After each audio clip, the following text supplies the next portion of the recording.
చార్మి గారు రీసెంట్ గా చూసుకున్నామంటే celebrity couples చాలా వరకు చాలా మంది డివోర్స్ తీసుకున్నారు, విడిపోతున్నారు అనమాట. సో ఎందువల్ల వీళ్ళకి డివోర్స్ తీసుకున్నారు ఏమైనా రీజన్ ఉండొచ్చా? అలాగే రీసెంట్ గా న్యూస్ చూసుకున్నామంటే ఏఆర్ రెహమాన్ గారు కూడా డివోర్స్ తీసుకున్నారు. మరి ఏమైండొచ్చు అని మీరు అనుకుంటున్నారు? అంటే నాకు ఇది యాక్చువల్లీ కామెడీగా అనిపిస్తుంది తెలుసా. ఏదో సరే 1 year 2 years కి విడిపోతున్నారంటే ఇలా బాండ్ లేదు బాంక లేదు అని అనుకోవచ్చు. ఒక మిస్అండర్స్టాండింగ్ వల్ల so relation okay I accept 1-2 years is good. 29 years అండి వీళ్ళు పెళ్లి చేసుకొని. 29 years చిన్న మాటనా?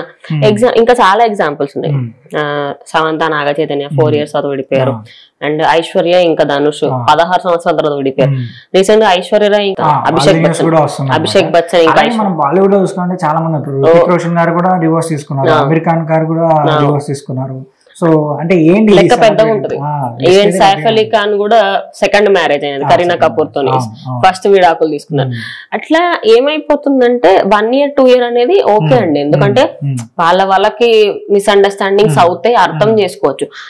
10 years 15 years పిల్లలు పుట్టి పిల్లలు పెద్దగా అయ్యి పిల్లల పెళ్లిళ్ళు అయ్యే సమయానికి తల్లిదండ్రులు విడిపోవడం ఏంటి? అండ్ వీళ్ళిద్దరి మధ్యలో మనందరికీ తెలుసు ఏఆర్ రెహమాన్ గారు అంటే స్పెసిఫిక్ గా చెప్పాల్సిన పని లేదు. ఆయన తన భార్య అయినటువంటి సైరా భాను, వాళ్ళిద్దరికి అయితే 29 years బ్యాక్ పెళ్ళయింది. అది కూడా చాలా గ్రాండ్ గా చేసుకున్నారు. వాళ్ళదైతే ఫ్యామిలీలో అరేంజ్డ్ మ్యారేజ్. సో అట్లా పెళ్లి చేసుకున్న తర్వాత ఇన్ని సంవత్సరాలకి వీళ్ళిద్దరి మధ్య మనస్పర్ధలు వచ్చి విడిపోతున్నారంట. అంటే మరి ఏ విషయంలో మరి మనస్పర్ధలు వచ్చాయి? ఇన్ని సంవత్సరాలలో ఎన్నో గొడవలు జరుగుంటాయి. అంటే ఏ లెవెల్లో ఏ గొడవ జరుగుంటే వీళ్ళిద్దరు విడిపోవాలనుకుంటారు. నిజంగా ఈ విషయం ఏదో కావాలని ఫ్యాన్స్ చెప్పుకుందే రూమర్ కదా, వాళ్ళ లాయరే చెప్పారు బయటకు వచ్చి. అఫీషియల్ అనౌన్స్మెంట్ ఇది, వాళ్ళిద్దరు విడాకులు తీసుకోబోతున్నారు అని. అయితే అందరు ఏంటంటే మళ్ళీ కలుస్తారు అని అనుకున్నారు, కానీ ఇంకా వాళ్ళ లాయర్ కూడా చెప్పేసరికి అంటే నిజంగానే విడిపోతున్నారా, ఎందుకు ఇట్లా అనేది చాలా మందికి. అంటే ఇప్పుడు ఏమైపోతుందంటే సెలబ్రిటీలు ఎవరైనా ఒక పని చేశారంటే అది ఇంపాక్ట్ ఏంటంటే ఫ్యాన్స్ మీద పడుతుంది. వాట్ ఎవర్ అండి, ఇప్పుడు సెలబ్రిటీలు ఎవరైనా మంచిగా పెళ్లి చేసుకున్నారంటే ఫ్యాన్స్ కూడా, లేదంటే చూసే అభిమానులు కానీ ఎవరన్నా కానీ నార్మల్ పీపుల్ అరే మనం కూడా ఈ స్కేల్లో పెళ్లి చేసుకోవాలనుకుంటారు. కానీ వీళ్ళు ఏంటంటే చాలా వరకు న్యూస్ వస్తుంది. సో ఎక్కువ మంది విడిపోతున్నారు, విడాకులు తీసుకుంటున్నారని.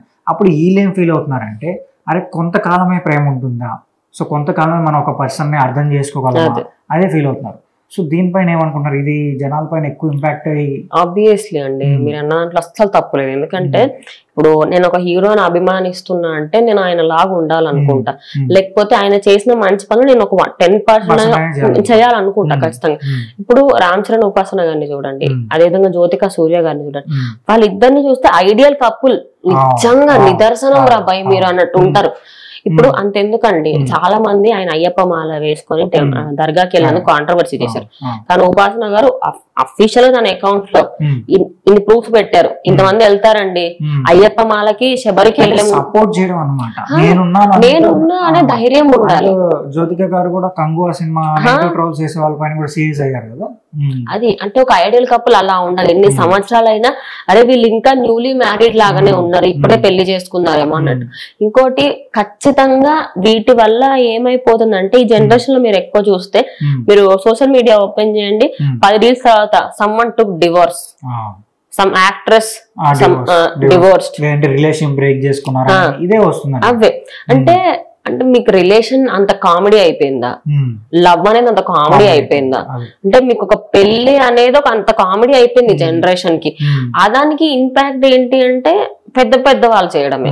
ఆబ్వియస్లీ అండి, ఇప్పుడు ఏఆర్ రెహమాన్ అంత వాళ్ళే విడిపోతున్నారు, మనం ఎంత అంటే మన రిలేషన్షిప్ ఎంత అన్నట్టు కొంతమంది ఫీల్ అవుతూ ఉంటారు. నేనేంటంటే ఒకటే, మీరు ఒక రిలేషన్ లోకి వెళ్తున్నారు అంటే మీకు నమ్మకం ఉంటే పోండి, లేకపోతే లైట్ తీసుకోండి, సింగిల్ గానే సావండి. నిజం చెప్తున్నా, ఎవరైనా సరే ఇంక్లూడింగ్ అది మీరైనా సరే ఎదుటి వ్యక్తి అయినా సరే, మీరు ఒకటి చెప్పండి మీ ఫ్రెండ్స్ కైనా, మీరు ఒకరిని ఇన్స్పిరేషన్ తీసుకోకండి, మీరే ఇంకొకరికి ఇన్స్పిరేషన్ అవ్వాలి.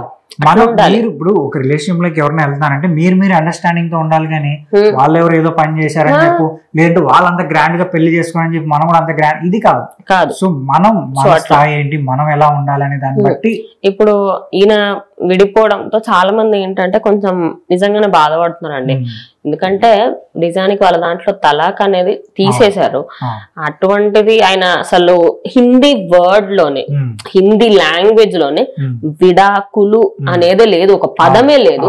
అటువంటిది ఏఆర్ రెహమాన్ గారు కూడా విడాకులు తీసుకుంటున్నారంటే ఇది ఒక నిజంగానే ఒక పెద్ద విషయమే అని చెప్పుకోవచ్చు. ఆయన చాలా మందికి ఇన్స్పిరేషన్, కానీ దీన్ని ఎవరు ఇన్స్పిరేషన్ తీసుకోకుంటే బాగుంటది. కానీ ఇట్లా చాలా వింటూ ఉన్నాము, ఇవన్నీ తగ్గితేనే బాగుంటది. కానీ ఏంటి అంటే చిన్న రిలేషన్స్ అంటే మనం అనొచ్చు, కానీ ఒక 20-30 సంవత్సరాల తర్వాత మాకు ఇప్పుడు గొడవలు వస్తున్నాయండి, మేము ఇప్పుడు విడిపోదాం అనుకుంటున్నాం అంటే ఓకే, ఐ యాక్సెప్ట్. మీ గొడవలు ఎట్లా ఉంటాయో ఏంటో మాకు తెలియదు కాబట్టి మీ పర్సనల్ లైఫ్ లో మీరు ఎలా ఉన్నా కూడా అది ఒక విధంగా ఇంపాక్ట్ అనేది జనాల పైన కూడా పడుతుంది.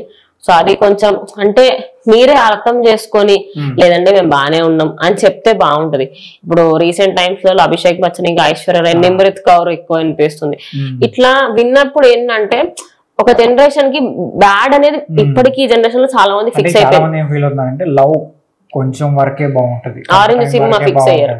సో ఈ టైం ఇదే ఎక్కువ ఫాలో అయిపోతున్నారు అనమాట, ఈ ట్రెండ్ ఎక్కువ వచ్చేస్తుంది. అంటే సో చూద్దాం మరి. అంటే ఆయన విడాకులు తీసుకోవద్దనే కోరుకుంటున్నా, వాళ్ళ లాయర్ అఫీషియల్ గా చెప్పినప్పుడు కూడా వాళ్ళు మళ్ళీ మాట్లాడుకొని కలిసిపోతారేమో. ఇంకోటి ఆయన సినిమాలు కూడా ఇప్పుడు రాబోతున్నాయి. బుచ్చిబాబు గారి డైరెక్షన్ లో వస్తున్న RC16 లో. అంటే ఇప్పటి వరకు ఆయన చేస్తున్న బిగ్గెస్ట్ అంటే ఆయన ఇచ్చిన సాంగ్స్ పరంగా చూస్తే ది బెస్ట్ మ్యూజిక్ నేను ఈ సినిమాకి ఇవ్వడానికి రెడీగా ఉన్నా అంటున్నారు. మరి సినిమాల పరంగా ఆయన బిజీగా ఉన్నారు, కానీ పర్సనల్ లైఫ్ లో ఇలా ఉందని మనకు తెలియకపోవచ్చు. చూద్దాం మరి నిజంగానే తీసుకుంటారా లేదా అని.